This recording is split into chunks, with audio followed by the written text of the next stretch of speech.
Hola, hola, ¿cómo les va? Bienvenidos. Aquí estamos en otro debate de Así son las cosas por la pantalla de la televisión abierta para Río Cuarto y todo el sur de la provincia de Córdoba. Gracias por hacernos compañía. Vamos a cerrar una semana y ojalá que también cerremos un tiempo de debates que están relacionados con lo que nos toca atravesar por estos días, semanas en la República Argentina. Por supuesto que con la veda no tenemos otra chance que de salirnos de la agenda electoral, porque ya lo hemos transitado suficientemente en nuestro programa a lo largo de este 2023. Pero hay algo que nos moviliza hoy que está relacionado con una cuestión, y este es el interrogante con el que partimos, y es que esta coyuntura que vive la Argentina en este momento, con todas las pasiones que se han desatado, con lo que aparenta ser la división en una sociedad, la pérdida de acuerdos básicos, comunes, consensos que habíamos logrado en su momento entre buena parte de los argentinos, la mayoría, al menos poner sobre la mesa y garantizarlos a esos acuerdos que buscaban restañar heridas del pasado. Si todo esto que nos está hoy involucrando nos termina afectando en nuestra salud, en nuestra psiquis. Si hay una coyuntura de incertidumbre de la Argentina que nos enferma, o si es el nuevo estilo que nos impone la vida moderna que nos lleva necesariamente a esta cuestión, y si no es esta coyuntura que hoy tenemos, a partir del domingo será otra coyuntura y otros avatares y otras circunstancias las que nos terminen enfermando. Hay una palabrita que todo el tiempo usamos que es estamos estresados, el estrés, el pasado de vueltas, el sometido a las tensiones de un momento del país o de la humanidad. ¿Les pasará todo por igual? ¿Es parte del problema del mundo occidental o aquí hay algo que nos está pasando a los argentinos? Desde el absoluto desconocimiento vamos a plantear esta lógica y lo vamos a hacer con dos licenciados en psicología que además asesoran empresas, que además trabajan con la realidad. Voy a recibir a Martín Filippetti. Un gusto, Martín, gracias por venir. ¿Todo bien? Y también a Gustavo Rodríguez, licenciado en psicología e instructor en Mindfulness. ¿Qué significa? Mindfulness. Mindfulness. Sí. Es conciencia plena. Conciencia plena. Guillermo, por invitarme, por conversar estos temas tan importantes. Bueno, ahora. ¿conciencia plena qué implica? ¿Darnos cuenta de lo que nos pasa? Sí, exactamente.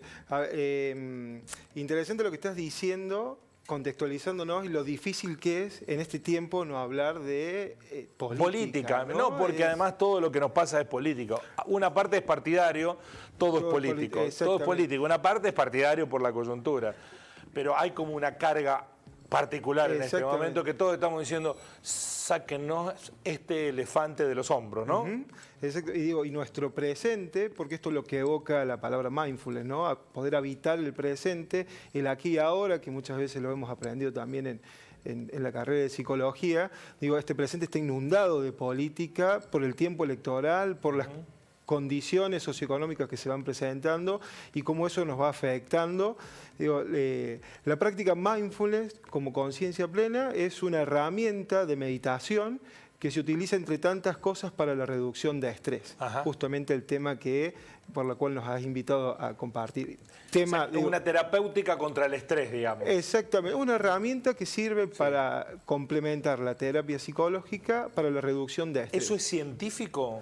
¿Tiene una base científica? Está encaminado a ser científico porque se han hecho innumerables estudios, aproximadamente desde fines del 70 con su creador, que lo adapta a lo científico, pero que toma esta práctica de meditación incorporadas de la meditación vipassana, que tiene que ver con la meditación budista, pero que la logra adaptar al ámbito clínico o al ámbito profesional, por así decirlo, ¿no? Como una manera de reducir las presiones que sufrimos en la coyuntura. De hecho, esto del mindfulness tiene... las técnicas de meditación se aplican hace cientos de miles de años. Sí. Ahora, ¿cuál es el punto? Si yo te dijera, suponte, esta copa, si bien tiene bastante agua, ¿vos dirías que está completamente llena? No, le falta un poquito todavía. Yo diría que sí está completamente llena. ¿Por qué? Porque tiene estaca de agua y estaca de aire. Muchas veces nos cuesta ver que lo que no vemos creemos que no existe. ¿Qué pasa? Como no había forma de poner un aparato tecnológico que diga, che, mira, en 60 años esta persona meditó, esta no. Ah, mira, este cerebro se deteriora, este no. Nos costó ver. Entonces ahí empezamos a creer de que, che, es bueno meditar, es bueno frenar un cambio. Presta atención si algo te pasa. Ahí empezamos a decir, entonces es importante meditar. Por eso es tan nuevo. Las prácticas son viejas. Sí. Se fueron mejorando, claro, se fueron mejorando. Lo que pasó es esto, que sí, ahora se puede demostrar. Por eso agarró mucho más confianza. Las empresas lo están usando para garantizar el éxito de los proyectos. Eso están bajándoles a los equipos los niveles de estrés e intensidad. ¿Se está trabajando en eso? Con el concepto básico que es mejorar la calidad de vida. O sea, que el ámbito laboral no se transforme, que ya lo es de por sí, un estresor, ¿no? Que no sea un estresor por excelencia, sino que pueda brindar dentro de ese espacio espacios saludables, ámbitos saludables. Uno de los cuales tiene que ver con esto, ¿no? De poder, en ese lapso de tiempo que dura el trabajo en una empresa, poder detenerse unos minutos y decir, bueno, poder respirar, poder ser consciente del momento en que se habita, poder hacer la práctica, porque esa práctica lo que hace es el no hacer siendo, ¿no? Y el no hacer siendo implica fortalecer, mejorar, restituir cuestiones básicas de nuestra salud. Bueno, pero antes de eso yo parto de un juicio o un prejuicio de que estamos estresados. ¿Estamos estresados o toda la vida fue así? Son los problemas que tenemos que enfrentar, que alguna vez tienen una dimensión, otra vez tienen otra, porque a lo mejor nosotros ahora magnificamos lo que nos pasa y a lo mejor le pasaron a nuestros tatarabuelos cuestiones similares y no se quejaban. Y ahora nos quejamos. El tema es ese del darse cuenta, que creo que tiene que ver con lo que habla acá mi colega. Para que el televidente lo entienda, estrés viene de la física, viene antes de la psicología, que es la fuerza que se le aplica a un objeto para torcer su forma original. Yo tuerzo la pata del lente. Y resiliencia es la capacidad que tiene la pata de volver a su estado anterior. ¿Qué pasa? Suena la alarma a la mañana, te tenés que elaborar. Es estresante, sí. Y vos decís, bueno, pero gracias a ese estrés me adapto. Claro, hay un estrés adaptativo. Vivo en sociedad, tengo que frenar porque el semáforo está en rojo. Hasta ahí está todo bien. Ahora, no puedo dormirme, por ejemplo, producto de semejante cansancio que tengo o agobio que tengo mental, o ya no me van con mis compañeros y empiezo a volverme relativamente cínico con el otro, le contesto y ya no me importa cómo se siente el otro, ya el nivel de estrés creció por encima de determinado margen y ya empiezan a ser conductas más desadaptativas. Bueno, antes cuando éramos chicos les decíamos tiene mecha corta, una persona así. Era un estresado que no se asumía, no se autopercibía como tal. O por lo menos tenía también, que esto tampoco se ve, menos tolerancia quizás a la frustración. Si yo tengo menos tolerancia, vos capaz que yo te haga 3 chistes y no pase nada, vos me devuelves uno y a mí medio que me cayó mal. Y eso puede ser por cuestiones personales que tocaste un tema sensible para mí o porque quizás yo soy menos tolerante a la frustración y volvemos al mismo ejercicio que dice mi colega. Si yo puedo sentarme a ver ¿por qué me pasó? Y poder cuestionarme, en vez de decir, insultar al otro, pasa que aquel otro es un qué sé yo, es mucho más fácil para mí adaptarme, buscar mejores relaciones sociales, entrenar mis habilidades sociales, decir, che, esto me molesta, ¿qué podemos construir el medio? O buscar un límite, decir, bueno, si esta relación no me sirve, poder irme, pero entonces todo implica el ser consciente de qué me pasa. Ahora, Gustavo, puede que haya cambiado la ecuación del presente. Antes no estábamos tan autodemandados de tener que resolver insatisfacciones que se nos imponen. Entonces transitábamos la vida más relajadamente. Hoy pareciera que hoy conseguiste uno y mañana no conseguís 2, ya sos infeliz. Y si al otro día no tenés 3, ya, bueno, ¿qué me pasa? Y esto en todos los rubros. Y eso no va cargando nuestra tensión personal. Y justamente esto es lo que estás mencionando, ¿no? Todo tiene que ver con el tiempo. Y antes de que comenzara el programa, estaba justo mirando la televisión y había un título que decía la tecnología y cómo afecta a los niños y a los adolescentes, las problemáticas físicas y emocionales. ¿Cómo impactó la tecnología en todo exactamente, si uno se pone a pensar a lo largo de la existencia humana, el cambio que se ha producido en estos últimos, y lo voy a reducir al máximo, en estos últimos 20 años a nivel tecnológico, es exponencial, es increíble y en eso nos vamos intentando adaptar. Uno de los indicadores que llama mucho la atención en cómo afecta al ser humano, al sujeto, tiene que ver con la inmediatez en la respuesta que produce la tecnología cuando nosotros, como viene diciendo mi colega. Digo, nosotros tenemos una duda, automáticamente metemos el celular o una tablet o la computadora y ponemos los buscadores y automáticamente tenemos respuestas en menos de 5 segundos. A diferencia de hace 15, 20, 30 años atrás, que cuando teníamos una duda, teníamos que ir a una biblioteca, teníamos que organizarnos para ir a ¿Bueno o malo? ¿Qué? Eso, sacarnos la duda rápidamente. Depende. Exactamente. Claro, condiciona, digamos. Exactamente. Si yo siempre te doy un estímulo, si frente a un estímulo yo siempre te doy una respuesta inmediata, te acostumbras a ese ritmo, con lo cual baja tu tolerancia si te digo espera, pero al mismo tiempo te permite a vos acceder a mucho más estímulos, respuestas y aprendizajes mucho más rápidos que antes. Facundo Manes en una entrevista decía, hoy un chico con un celular internet tiene mucho más acceso que lo que era en 1980 la NASA. Como para que te des cuenta de la diferencia que hay. Por la cantidad de... Pero no lo sobreabunda de información. Totalmente. A un chico que cuando no está bien administrada te termina generando expectativa de algo que no puede ser. Es que fíjate el costo que hay. Dale, sí, es cierto. Hay tanta información y es tan peligrosa y muchas no tienen fuentes científicas que tienen un costo bárbaro. Pero entonces siempre llegamos al mismo punto, tanto con el estrés como con esta cuestión tecnológica, siempre termina siendo nuestra decisión el ver cómo enfermamos. Porque empieza a ser, te doy más tecnología, pero ahora vos tenés que saber usarla. Te doy más alimentos, más procesados, por ejemplo, tenés que saber cómo comer, si no te vas a inflamar. Mientras más cosas te doy, ahora es más responsabilidad tuya. Y ahí es donde volvemos a recaer siempre en la importancia de la educación que tiene que ver con esto. Hay algo que, esta mañana lo entrevistaba en la radio al músico Juan Fuentes, que se radicó en Río Cuarto, que es salteño, reconocido, y ¿qué dijo? Algo que nosotros no vemos, cuando le pregunté qué te gusta de Río Cuarto hace 2 años, que hay gente que es muy feliz. Y nosotros nos miramos entre nosotros, los compañeros en la radio, que no nos damos cuenta. Dejamos de percibir, cuando estamos bajo condiciones de presión o de estrés, que tenemos un ánimo feliz. Dice, yo comparado con Salta, acá en Salta veo gente más triste que acá. Y uno piensa exactamente al revés, que están todo el día cantando, comiendo empanada, los salteños la deben pasar bien, y acá me dice, es impresionante la felicidad que veo en la gente. Y nosotros los que estamos aquí todo el tiempo no la vemos. ¿Eso es producto de por qué? Porque se nos imponen determinados parámetros. Mira, justo que dijiste, ¿no? Esta diferencia, a lo mejor uno piensa que por el norte pueden llegar a tener más, por el tema del tiempo, ¿no? Que uno son más desacelerados, y acá... Diste justo en un término que nosotros lo aplicamos en la práctica mindfulness, que tiene que ver con la percepción. La percepción es la herramienta vital que tenemos para recibir la información del contexto. Y como suelo compartir, ¿no? Nosotros percibimos, luego analizamos y luego accionamos, ¿no? Esos son nuestros 3 procesos, por así decir.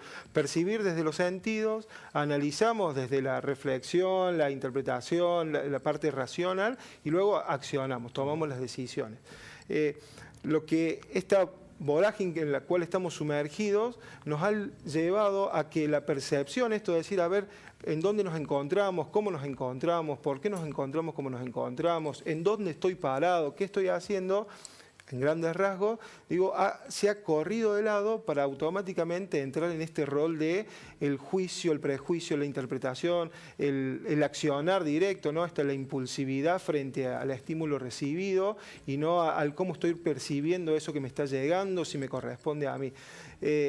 Digo, a lo mejor lo que en Río Cuarto o en el interior de Córdoba, lo que se puede llegar a estar dando, así a grandes rasgos, tiene que ver con nuestra vida en cuanto a los rasgos similares a una gran ciudad, en cuanto a lo empresarial y organizacional, pero lo aspiracional. O lo aspiracional, ¿no? Pero también arraigado a una fuerte impronta de pueblo, de comunidades más chicas, ¿no? Nos conocemos, mucha gente exactamente, nos conocemos. Nos vemos una vez, cuando nos volvemos a ver nos acordamos quién somos. Y que las distancias también llevan a ver, me toca transitar otras ciudades del país bastante más grandes, y la particularidad que se da acá en Río Cuarto es la frecuencia del encuentro, la posibilidad de la recreación en cualquier hora.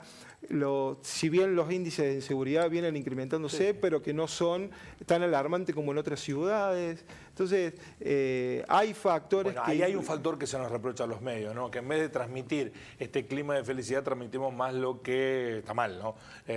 Lo que nos afecta, no es que no exista, pero que lo potenciamos. Sí, no sé, yo no soy quien para poderme juzgarlo, pero digo, me parece que lo que se debería hacer es informar y en esa información a ver hacia dónde se tira más la tendencia, ¿no? A la cual se le está poniendo más potencial. Síntomas de que estamos estresados. Intolerancia. Intolerancia es uno de esos. Sí, irritabilidad, inflamación. ¿Inflamación que Intestinal. ¿Intestinal? Te mal la comida. Sí. Ajá. De hecho, por ejemplo, uno de los problemas como celiaquía, por ejemplo, intolerancia al gluten, si bien tiene que ver con modificación genética del gluten, etcétera, también tiene que ver con niveles de estrés. Ajá, el estrés impacta ahí. Sí. A ver, más de una vez, o tuviste un vómito, te fuiste por el baño, vamos a decirlo, producto de una mala noticia, por ejemplo. O me dieron una noticia, tal, está internado, no sé qué le va a pasar, y justo te agarro y digo, el cuerpo habla también, ¿no? Que son formas de expresarnos. ¿Y en qué momento eso se transforma en una patología que afecta? Porque a lo mejor es una cosa circunstancial, coyuntural, producto de una pérdida del momento, cuando o yo no un puedo... dolor de una partida, pero ¿y cuándo se instala como un problema? Cuando pierdo el placer habitual que tenía por las mismas actividades que hacía antes, decir, che, esto me gustaba y ahora me gusta menos. Cuando el nivel de irritabilidad hace que yo empiezo a discutir más con personas con más frecuencia de la que tenía antes. Cuando me inhabilita al desarrollo habitual de mis tareas. Cuando modifica el sueño, modifica el apetito. Cuando modifica un comportamiento que consideraba antes habitual, que ahora se vio afectado por esto. Esos son todos parámetros. ¿Y en qué manera la exposición permanente, esto que hablaban hace algunos minutos, a las redes sociales nos alimenta esa condición estresante en la que transitamos o nos relaja? Si yo te digo que vos consumís cigarrillo de tabaco, ¿qué ingresa a tu cuerpo?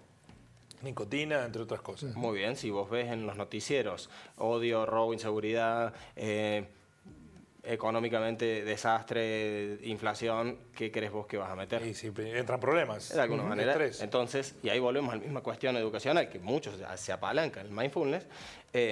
Tomate un tiempo para pensar qué querés ingerir. Desde lo alimenticio, desde el nivel del sueño, ¿qué le vas a meter al cuerpo? Entonces, yo poder registrarlo me ayuda a tener un criterio.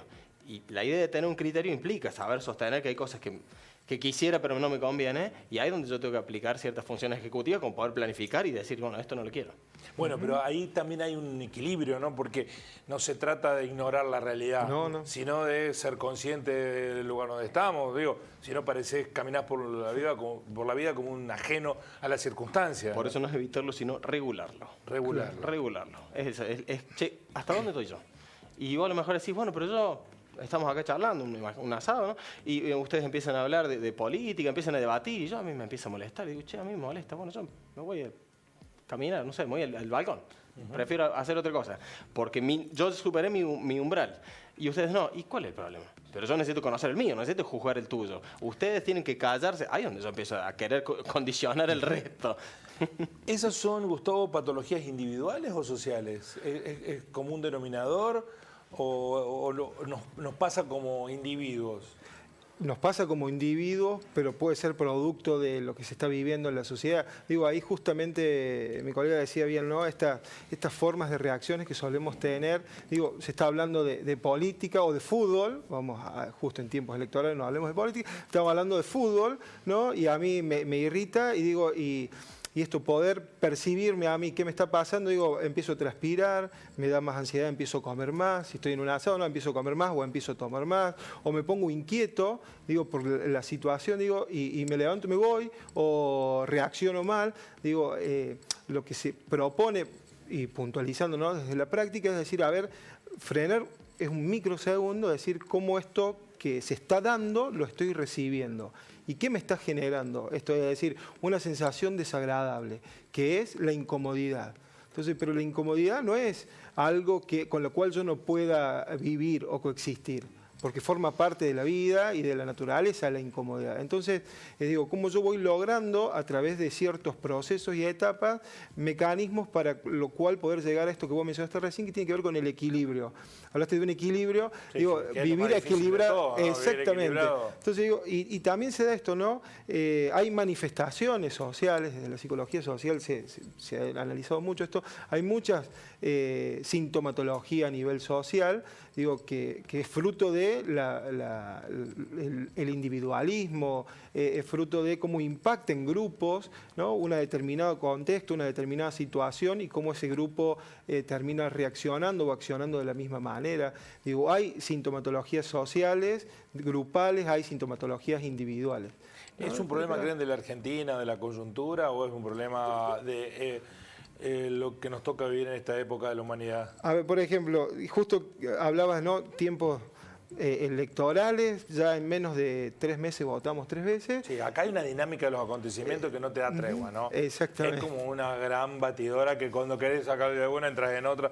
Es lo que siempre se dice. Una semana acá son 10 años en Bélgica, ¿no? Ajá. Y te meto un condimento más, fin de año, ¿no? Cierre de actividades, cierre de ejercicios, cierre de eventos, cierre del año. Eso ya en cualquier coyuntura pasaría, digamos, en cualquier circunstancia. Sacarlo electoral, llevarlo al plano común de los tiempos que transcurrimos. Siempre a fin de año es interesante en la terapia, no sé si te sucede, pero digo, pacientes que llegan con esto, ¿no? Determinado nivel de ansiedad, determinado nivel de angustia, de frustración, de estrés producto de quiere que se termine el año ya, ¿no? Fines de octubre y ya no aguanta, no ve la hora de que sea el 1 de enero para arrancar de nuevo, ¿no? Todas estas cuestiones, y digo, y eso tiene que ver con lo social, cómo vamos transcurriendo estos finales de tiempos crónicos y cómo va impactando en nuestras vivencias emocionales, en nuestras vivencias psíquicas, y cómo esa vivencia psíquica y emocional se va manifestando en las vinculaciones y también en lo corporal, ¿no? Ahora, Martín, Gustavo, a los dos les conviene esto, ¿no? Trabajar más, ¿no? Yo les vengo a complicar el negocio. Vos sabés que de alguna manera está bueno. Una vez una persona me dijo eso, vos tenés más trabajo y hay más estrés cuando empezás a hablar. Y yo me acuerdo que le dije, de alguna manera hay algo que funciona en este caso. Si hubiera más personas con alguna contractura muscular, quizás, está bien, si tuvieran más trabajo los kinesiólogos, pero quizás le diéramos más importancia a las cosas que nos contracturan, que nos tensionan, para empezar a registrarlas y poder prevenirlas. No para seguir golpeándome en la cabeza sin ponerme el casco. Bueno, de alguna manera, ojalá. O sea, si se curan con ustedes a tiempo, no tienen que ir al kinesiólogo, lo que querés decir. Por ejemplo. O cuántas veces hemos escuchado de los kinesiólogos que se sienta el paciente en la camilla y dice, no, los tengo que escuchar, estoy 40 minutos escuchándolo, hago de psicólogo, hablando, mientras los voy masajeando, o el tratamiento. Digo, sí, el aspecto, esto, ¿no? Desde la psicología, la palabra es lo que sana, ¿no? En lo interno, que no se palpa, que no se ve, ¿no? Cuando tenemos la posibilidad de expresar lo que nos pasa internamente y que del otro lado hay alguien que lo recibe sin juzgarlo, sin darle otra interpretación más que brindar herramientas para que esto que me está pasando, encontrar soluciones saludables, de eso es la terapia, eso se resume, ¿no? ¿Están estresados los que odian tanto? Sí, uno ve en las redes sociales, hay gente que dice, che, una vez tirate una a favor, una relajada.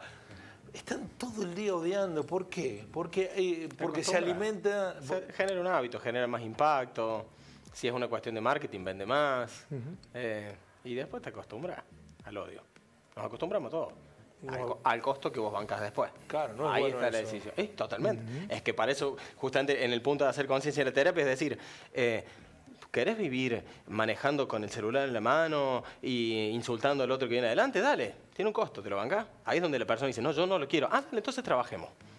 El punto es que la persona lo tiene que decidir. Y ese es el punto. Por eso la gestión de estrés tiene que ver básicamente primero con el reconocimiento y voluntad del paciente. Che, esto yo no lo quiero para mí. Ajá, bueno, dale, vamos a ver cómo hacemos. Ayer pasó un episodio, lo contaba un oyente esta mañana en la radio, que había una caravana en favor de una expresión política y un señor que iba en auto, que estaba adhería a otra expresión política, paró el auto, se bajó del auto, dejó la puerta abierta y le empezó a gritar a la caravana, a insultarlo. Digo, hay que tener una carga de odio, ¿no? Para hacer eso, porque en todo caso reconducí esa energía en favor de lo que vos crees. No en anular al otro, ¿no? Pero hay puesta energía. Porque... Sí, muchísima. El tema es que yo creo que es un gran delirio el pensar que hay dos bandos, uno bueno y uno malo, y otro delirio peor es que yo pertenezco al bueno. Claro. Porque entonces vos pasás a ser una amenaza. O sea, no son tus ideas, sos vos. Y eso es algo bueno.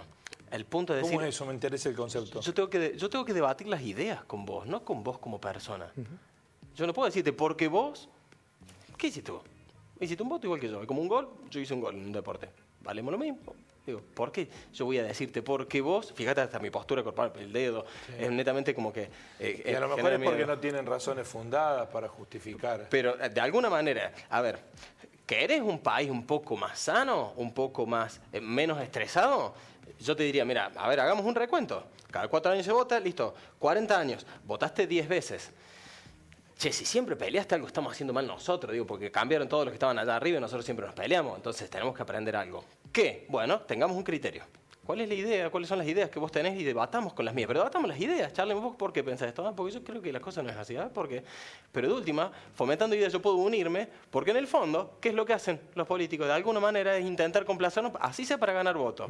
Pongámosle eso. Sí, sí. Bueno, pero por lo menos tengamos un criterio nosotros que nos haga unir para decir que tenemos un criterio común, o lo que, no sé si existe esto de sentido común, pero por lo menos para debatirlo, para saber qué cosas consideramos. Entonces yo no te ataco a vos, puedo defender una idea. El Premio Nobel de la Paz que decía, no levantes la voz, mejora tu argumento. Y si vos me estás diciendo algo y yo me quedo callado, es o no sé y enséñame, o déjame que me toque aprender un poco más sobre lo que digo. Y eso, ahí no necesito atacarte, gestiono mejor mi estrés, mi enojo, y vivo en una sociedad un poco más sana, ¿no? En un mundo capitalista como el que estábamos, pero que con un capitalismo en revisión, cuando alguien está en equilibrio o encuentra las razones, los argumentos, ¿produce más? Porque al sistema le sirve más a alguien que no está estresado que a alguien que está estresado. Un paréntesis, para justo lo que estabas diciendo recién, el tema del odio, ¿no? Digo, que vino escuchando esto en estas últimas semanas, digo, el odio, digo, se alinea con el concepto de enemigo, ¿no? Cuando vos odias a alguien, lo transformas en tu enemigo. Y al transformarlo como tu enemigo, digo, lo primero que surge es la agresión. Y la agresión es la acción que tenemos frente a la imposibilidad de recursos racionales y emocionales sanos frente a la vincularidad, ¿no? Y por otro lado está el concepto de adversario, ¿no? Es decir, el otro es como es, piensa como es, diferente a mí, pero no por eso voy a ir en detrimento de su vida, como un enemigo, ¿no? Esos son dos, como, abro y cierro paréntesis, ¿sí? ¿Sí? ¿No? Entonces digo, por eso el odio transforma al otro como un enemigo, ¿no? El odio por querer al otro denostarlo, destruirlo, disminuirlo, ¿sí? Diferente es el concepto de adversidad, ¿no? Del adversario. Después el capitalismo va por todo, ¿no? No importa tu salud, nada. Y como que no. Lo digo desde mi conocimiento en mi otra profesión. El capitalismo busca producir. Hay formas de capitalismo que intentan incluir un poco más. Vos estés sano o enfermo. Hay capitalismo que intentan incluir un poco más estos espacios saludables siempre y cuando sigas produciendo, siempre y cuando... Estas cosas que hacen las grandes corporaciones, que yo lo he escuchado, que no sé si funcionan, a lo mejor ustedes... lo escuché de Google o de otras grandes empresas que tienen espacios recreativos, que cuando alguien se cansa va y se tira, se echa, no sé qué. Ayuda. Juega al ping-pong, ¿sirve de algo eso? Sí, ayuda, mejora la productividad, la proactividad de la persona, sí, porque le permite generar, digo, corregime si no estoy, si estoy equivocado, digo, hoy en día las nuevas generaciones, a diferencia de nuestras generaciones, es interesante ver esto, no apuestan tanto por lo económico, sino por las condiciones en las cuales uno está trabajando. Y por eso me toca asesorar emprendimientos, startups, empresas, en donde el gran inconveniente que están teniendo es el recambio de profesionales. ¿Por qué duran 4 o 6 meses? Y no porque el emprendimiento, la organización los despida, sino porque se van, cambian a otro, y no precisamente porque lo mejora económicamente, sino porque le brinda el beneficio de trabajar más tiempo desde su casa, de trabajar en cualquier parte del mundo. Entonces, hoy se está dando otro tipo de estímulo frente a la producción, que no pasa tanto, no digo que no pasa por lo económico, sí pasa, pero no pasa tanto como nos centrábamos nosotros, sino que pasa por otros aspectos respecto a la calidad de vida. Y estas organizaciones están brindando eso, ¿no? Espacios de recreación, de relajación, de vinculación, espacios también de estudios, de formación, y no tanto en lo económico en sí, como nosotros, por lo menos a mí me tocó trabajar y el estímulo era, bueno, horas extras, tanto. Entonces uno se quedaba por las horas extras. Por la plata, digamos. Si me decían, te quedas horas extras, pero al otro día venís 2 horas menos, y no, prefiero seguir viniendo y no hago las 2 horas extras, ¿no? Bueno, tengo algunas preguntas. Soy Flavio, buenas tardes, chicos. En mi opinión, alejarte de una discusión no te cambia tu estrés. Porque si lo que viene te va a sacar de tu área de confort, y menciona un candidato, no vamos a mencionarlo para no politizarlo, ¿qué hacemos? Si lo que viene te va a sacar de tu zona de confort... Si lo que viene te saca... Es imposible no estresarse, dice Flavio. Es que si lo que viene... Fíjate esto, de alguna manera, por favor que no suene como... fuerte esto, digo, si te saca, te estás, sin darte cuenta, te estás victimizando. Me saca, me llevo, y digo, che, yo tengo que, mi estrés lo tengo que un poco manejar yo, ¿qué pasa? Y si me afecta mucho, bueno, preguntarme a ver qué pasa, para yo conocerme, para tener mejores herramientas, para gestionarme mejor. Porque si no soy una víctima que alguien me sacó. Es como... bueno, pero el sistema uno también se adapta a normas. Sí. Y si alguien establece que gana uno, que gana otro, por eso, pero, y que está en contra de algún ideal mío. De algún ideal y de nuestra cotidianidad. Dale, digamos, ¿qué genera en mí y qué formas tengo yo? ¿Qué tenés manera de cambiarlo? Si no podés, si la mayoría decide otra cosa.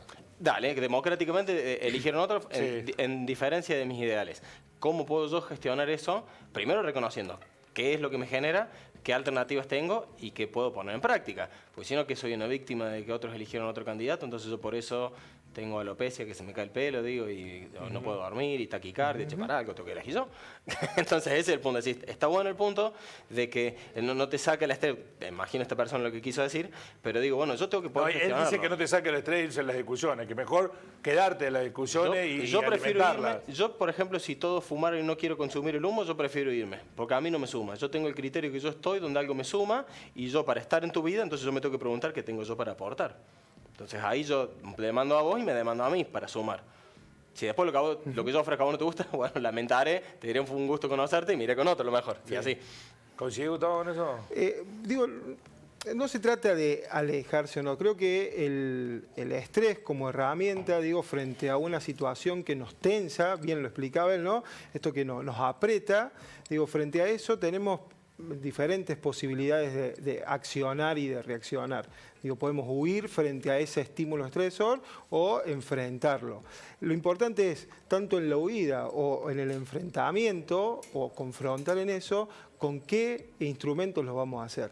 Digo, si ese estresor, esa discusión me está llevando a mí a un descontrol emocional y que me va a llevar a una reacción impulsiva, agresiva, desmedida, digo, es preferible correrse. Porque no es solo insano para mí, por todo lo que me genera corporal y emocional y psíquicamente, sino también para el otro, ¿no? Entonces digo, a ver, el ejemplo justo este de la persona del auto, ¿no? La situación, ¿no? Vamos a poner nuestro término, ¿no? Un estresor que le llega a esta persona, le genera indignación, y esa indignación como estresor agarra, se abre la puerta sin medir las consecuencias. Digo, una sola persona en un auto, una caravana pasando. Si pasaba un colectivo lleno de adherentes a esa ideología que venían... digo, ¿cuál iba a ser la consecuencia? Igual es que él, digamos. Exactamente. ¿Cuál iba a ser la consecuencia? Por eso digo, a ver, tanto la huida como el enfrentamiento, siempre con recursos que apuesten a una... ¿Unión?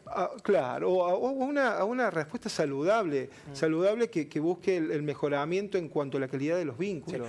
Sí. No quiere decir, perdón con esto, no quiere decir que me disminuya o que me quede callado, sino decir, hay momentos para responder, hay momentos para quedarse callado, y en eso tener justo, ¿no?, el equilibrio para saber cuándo responder y qué responder. hoy en las redes sociales uno se limita mucho a decir todo lo que quiere, cree y piensa, porque entiende que del otro lado hay gente con la que interactúa, que hay que respetar, así sea en el disenso. Pero en el uso de las redes sociales hay mucha gente que insulta, amenaza de muerte, digamos, pareciera que ha potenciado un costado oscuro de muchas personas, que vos decís, che, pero ¿por qué? ¿Por qué esa tentación a que si no te gusta lo que escribió otro y que ni siquiera está referido a vos, tenés que insultar, agraviar, amenazar, te voy a reventar la cabeza? ¿Por qué surge eso? ¿Qué hay ahí? ¿O siempre ocurría y no nos enteramos y ahora hay como es un gran escenario en lo que todo pasa nos impacta? Seguramente el malestar general propició pensarlo eso como un derrame, ¿no? Si fuera el vaso, el nivel de tolerancia, el derrame implica que nos sobrepasa nuestro nivel de estrés. Quizás antes, o teníamos menos conciencia, o no había tantos agentes estresores, y de alguna manera es una forma social de decir, che, estamos todos un poco pasados, y la idea es empezar. A ver, esto sí es una convocatoria social de... Por ejemplo, ¿un agente estresor es la situación económica? Sí, totalmente. De hecho, decirle a alguien que tiene ansiedad, por ejemplo, o estrés, decirle que esa ansiedad es mental, es herirla profundamente. Porque si yo, por ejemplo, tengo miedo de que no estoy llegando a fin de mes, y por cuestiones inflacionarias y ajuste salarial, por lo que se ve, va a ser peor mañana, yo entro en un sistema, en un modo de emergencia. Entonces mi cerebro va a estar trabajando para decir cómo vamos a hacer para llegar, los chicos, el colegio, la obra social, lo que sea. Y vos me venís a decir que es mental. Epa. Pero bueno, en los países donde las cuestiones económicas están resueltas de otra manera, entonces no hay estrés en esos países. No está ese tipo de agente estresor. Habrá otros. Tal cual. Por ejemplo, en países, bien lo decías vos con esto de las ciudades grandes y las ciudades chicas, en las ciudades con más hacinamiento, la gente se siente más sola. Decís, ¿cómo? ¿Están más? Y están más juntitos. ¿Por qué se sienten solos? Porque como son tantos, la desconexión emocional que hay entre uno y otro es más grande. Entonces la gente se siente sola y eso es un factor estresor. El sentimiento de soledad es un factor de mortalidad más alto que el tabaquismo y la obesidad. Una persona, ¿El sentimiento de soledad? Sí. O sea, una persona puede morir antes por sentirse sola que por fumar y estar con exceso de peso. Cuando una persona se siente sola, es imposible estarlo, vivimos en sociedad, pero sentirse solo puede sentir. Está con una multitud y está muy solo. Totalmente. De hecho, hay mucha gente que está todo el día en las redes sociales porque está muy sola, ¿no? Por ejemplo. Exactamente. Y justo volviendo a este tema de la tecnología, sacando el tema electoral, me invitaron hace un tiempo desde la Defensoría del Pueblo a hablar sobre salud mental, ¿no? Y el impacto, y casualmente en el programa anterior, hablando de tecnología y la afectación que están teniendo en los niños, en los jóvenes, las nuevas formas patológicas y sintomatológicas que están recibiendo los niñas y niñas, adolescentes hoy en día por la agresión que reciben, es porque no hay un control no solo de las mismas redes, sino también de nosotros como adultos. A mí me impresiona mucho, escuchar y ver también a algunos padres o madres que el celular es la herramienta para que, quiero estar tranquilo un rato. El nuevo chupete electrónico. Y sin saber el celular, ¿no? qué hacen con el celular. ¿No? O mejor dicho, se enteran después de lo que hacen con el celular. La facilidad con la que ingresan a determinadas redes sociales, generan contenidos. Niños y niñas entre 6 y 8 años generando contenidos de índole sexual, porque los niños y las niñas los toman como juego. ¿Sí?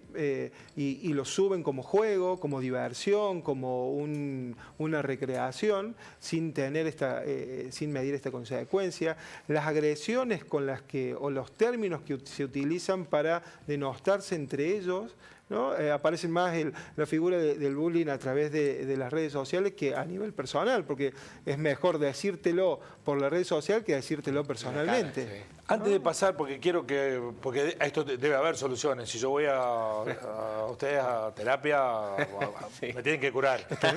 Por más que sea un trabajo al por mayor el que tienen que hacer. Nos preguntan a televidente, el fanatismo genera odio. Lo mejor es alejarse de un fanático. Sí, porque el fanatismo está polarizado, el fanático está polarizado. El fanático justamente sostiene, vamos a un plano deportivo. X, porque encima cualquier equipo que diga, vamos a decir Banda Norte, por decir una de acá Río Cuarto. Banda Norte es lo mejor. Y todos los estudiantes, ¿y vos qué? Digo, vamos, démosle vuelta. Un fanático estudiante sí, que diga... ¿Y por qué yo? Si a mí me gusta... Por eso, durante mucho tiempo se dijo que había temas que en los grupos de amigos... Religión, deporte y política no se pueden hablar. Porque no se debaten ideas, se debaten desde emociones. Y las emociones forman tan parte de mí que si vos tocas mis emociones, siento que me estás tocando a mí. Entonces yo me defiendo agrediéndote a vos. Y de ahí dejamos las ideas de lado. Pero esto que se plantea, que muchas veces hasta el voto es emocional, si nosotros somos seres emocionales, totalmente, ¿por qué debiéramos anularlo a la hora de votar? Que hay que pensar, otra vez el equilibrio. Tener un criterio. Poner en la balanza la razón y la emoción, ¿no? Sí, porque el punto es, los procesos emocionales, hay pocas palabras tan taxativas, frases, perdón, tan taxativas en psicología taxativa, esto es así. Porque muchas cosas se aplica el caso a caso.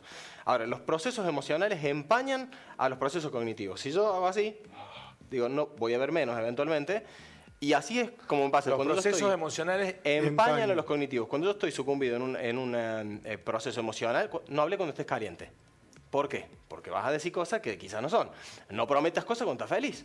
Porque capaz que no sea para tanto. Bien, de alguna manera implica esto. Entonces, de alguna manera no es que hay que suprimir las emociones, pero tener un criterio con el cual, ¿por qué pienso lo que pienso y por qué siento lo que siento?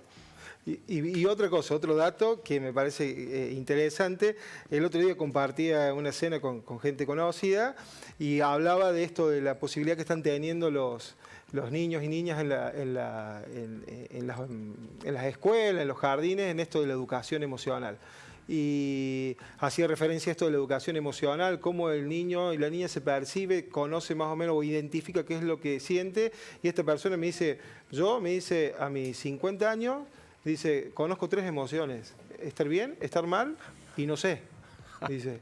Entonces digo, somos seres emocionales por esencia, pero desconocemos lo que sentimos. Emociones, sí. Entonces, y en muchos de los aspectos, digo, influye tanto en nuestra manera de accionar, influye a gran cuantía en nuestra manera de accionar las emociones, y no sabemos con qué emociones estamos relacionándonos, vinculándonos, accionando.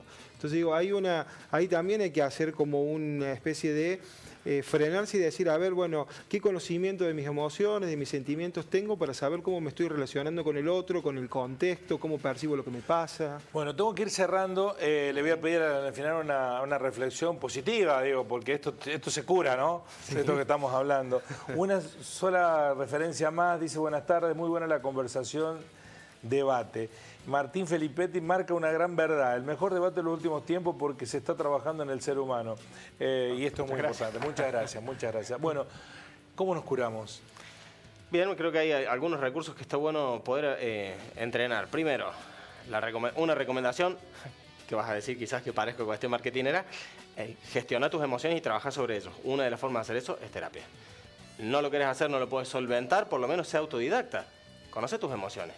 Lee sobre eso, interiorizate sobre vos mismo, sobre tus procesos cognitivos, sobre cómo estoy pensando, por qué pienso así. Primero entonces, como primera recomendación, terapéutica. Alimenticia, no comas alimentos que generan más ansiedad. ¿Qué tipo de alimentos son? Los inflamatorios. Por ejemplo, la serotonina, que es una de las hormonas que genera felicidad en el cuerpo, se genera en el intestino. El gluten, por ejemplo, inflama el intestino, limita la generación de serotonina. Gracias. Cuida tu alimentación. Higiene del sueño, evita estar con la pantalla hasta últimas horas de la noche. Dormí, que sienta esto de dormir pero no descansé más 30, esa frase, bueno, la idea es que no pase. O limita que pase. Ejercicio físico recurrente. Vínculos sociales. De las cosas que más nos hacen feliz está vinculada a la conexión emocional que tengo con personas. Busca grupos de amigos, conocidos, lo que sea, que te haga sentir que vos perteneces a ese lugar, que hay una relación de pertenencia. Y que hay conexión. ¿Qué quiere decir conexión? Yo no le dije tantas palabras a él y él me dijo, ¿te pasa algo? Te noto distinto. Ahí es donde te das cuenta que conectas. Ahora, cuando yo tengo que hacer mucho para que él me entienda que yo estoy mal, o pensar cómo te estás abriendo o cómo empezar a replantearte cosas. Gustavo. como terapeuta adhiero a todo lo que dijo, es más, es algo que lo venía pensando. Y otra cosa que hace a la práctica mindfulness, digo, la práctica esta de habitar el presente, porque estamos tan acostumbrados a hacer futurismo, de vivir más en el futuro que no existe, porque todavía no sucedió, o vivir en el pasado que no se puede cambiar, ¿no? En nuestra mente, como un órgano vital, produce pensamientos por doquier y no podemos ponerla en blanco. No podemos obligarla a que se frene tampoco porque su naturaleza es producir pensamientos. Entonces, digo, y esos pensamientos nos llevan al futuro o al pasado. La invitación es estar en el tiempo presente. Estar en el tiempo presente para poder percibir y poder accionar todo lo que acá mi colega acaba de decir. Gestionar mis emociones, reconocerlas, tener hábitos saludables, deporte, vinculación. No hay nada mejor que relacionarse. No sé cuánto me ahorré de terapia. Pero nos ha hecho muy bien la charla, escucharlos. La verdad que nos cambió el ánimo, porque también a veces necesitamos eso, ¿no? ¿No? Salir a respirar un poco. Me ofrezco, calculo que vos también, a venir las veces que bueno, buenísimo. No por nosotros, sino por los televidentes. Por supuesto. Muchísimas gracias, chicos. Muy amables por visitarnos. Gracias a vos. Gracias a ustedes por estar ahí. Nos encontramos el martes, porque el lunes es feriado, con la realidad que nos dejen las urnas. Buen fin de semana, así son las cosas.